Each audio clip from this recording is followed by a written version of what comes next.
G'day folks, how you going? This is Brad here from the Headshot Guys. I'm in my studio here at Robina. I've just finished 8 headshot sessions or 8 headshot shoots for a rather large real estate company in Hope Island, so that was pretty cool. I've done 8 today, I've got another 8 on Wednesday, so that's going to be exciting.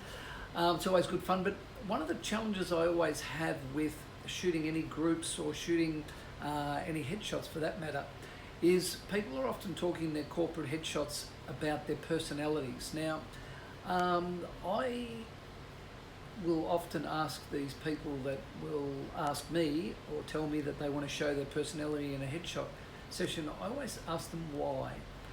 I don't think that in your corporate headshot you should be thinking about being smiley and happy, because I don't think that's what people are looking for when they're looking at corporate headshots. If they're looking at your corporate headshot because they are looking for somebody that does whatever it is that you do, then they're not looking for somebody to go out with next Wednesday for lunch. They're looking for somebody that can do the job that you do.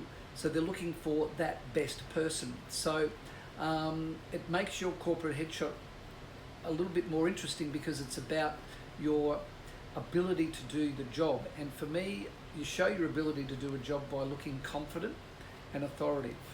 So not smiley and happy, because I don't think when people are going through LinkedIn or through social media that they are looking for the smiliest real estate agent or the happiest lawyer or the accountant with the biggest smile on his face.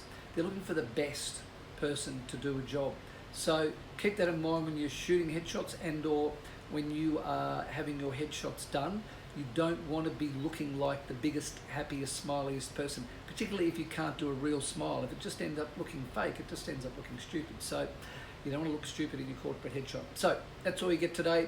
So think about confident and authoritative, not smiley and happy. That's all you get. Thanks so much for watching. See you next time.